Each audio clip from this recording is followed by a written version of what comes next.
আসসালামু আলাইকুম। বিদেশ মানে সুখ, বিদেশ মানে শান্তি। বিদেশ যেতে পারলে কারি কারি টাকা, বিদেশ যেতে পারলে অনেক কিছুই করা সম্ভব, যা দেশে বই করা সম্ভব না সাধারণ আমাদের মতন মধ্যবিত্ত যারা আছে তাদের।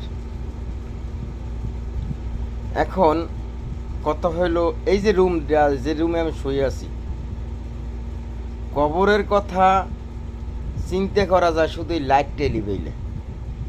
এই লাইট লিবাইলে কিছুই মনে থাকে না। এই দুনিয়া যে আছে মানে বোঝা যায় না। একা, কথা বলার মানুষ নাই, কথা কারোর সাথে শেয়ার করা যায় না।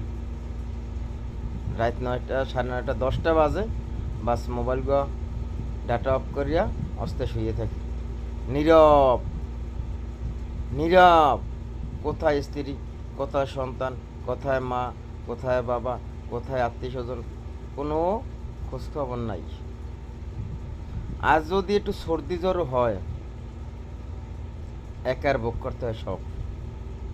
সঙ্গ তো কেউ নাই, সঙ্গী নেই, কোনো বন্ধু বান্ধব নাই। হয়তোবা যারা যারা কোম্পানিতে চাকরি করে হয়তোবা তারা 2-4-5 জন নিয়ে থাকতে পারে, আছে। আর আমরা যারা মালিকানা চাকরি করি তাদের কি আছে? একা। রুমে উঠলেই একা, দুনিয়াটা একা। আপন বলতে কেউ নাই, এটাই বিদেশ। আপন বলতে পৃথিবীতে আল্লাহ ছাড়া কেউ নাই, এটার নাম হলে বিদেশ। টাকা হইলে সুখ আসে না, টাকা হইলে শান্তি আসে না। প্রবাস জীবনটা কষ্টের। কাজ কাম থাকলে হয়তো একটু ভালো লাগে, কাম কাজ না থাকলে কিছু ভালো লাগে না,